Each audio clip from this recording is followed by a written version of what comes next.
Connection eno eri wakati wa Busoga ne Teso sub-region.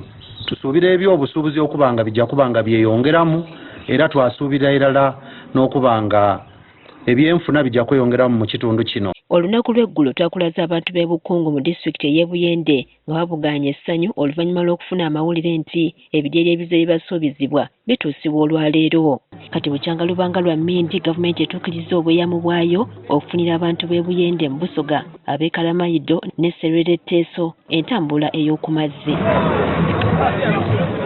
Minisita Robinah Nabbanja yakiikiridde omukulembeze w'eggwanga Yoweri Kaguta Museveni okukwasa abantu bene ebidyeri bibiri bibaludde nga babanja.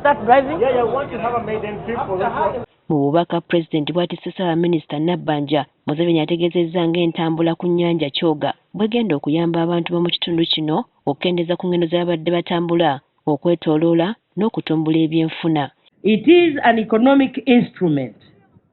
It will reduce the travel time between Buyende, Kaberamaido and Serere from about 8 hours by road to approximately 1.5 hours by water under normal operating conditions.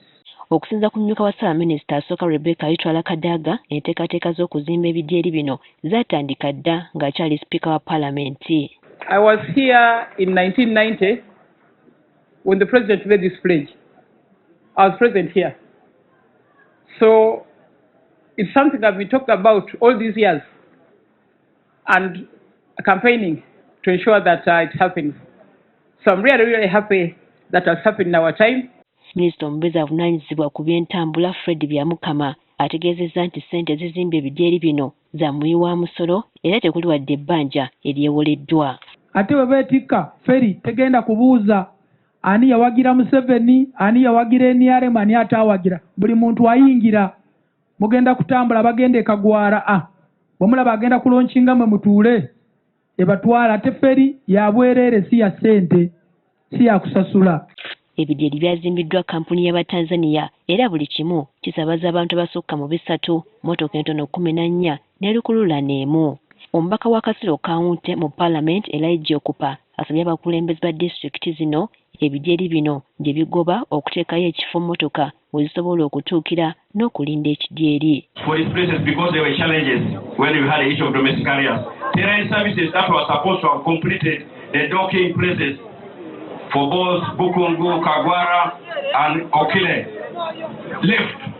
So it took the ministry to complete. So when we reach there, it's Maram, it's not supposed to be Maram. I want to appeal to the ministry and the government that we continue working and ensure that that place is tarmac.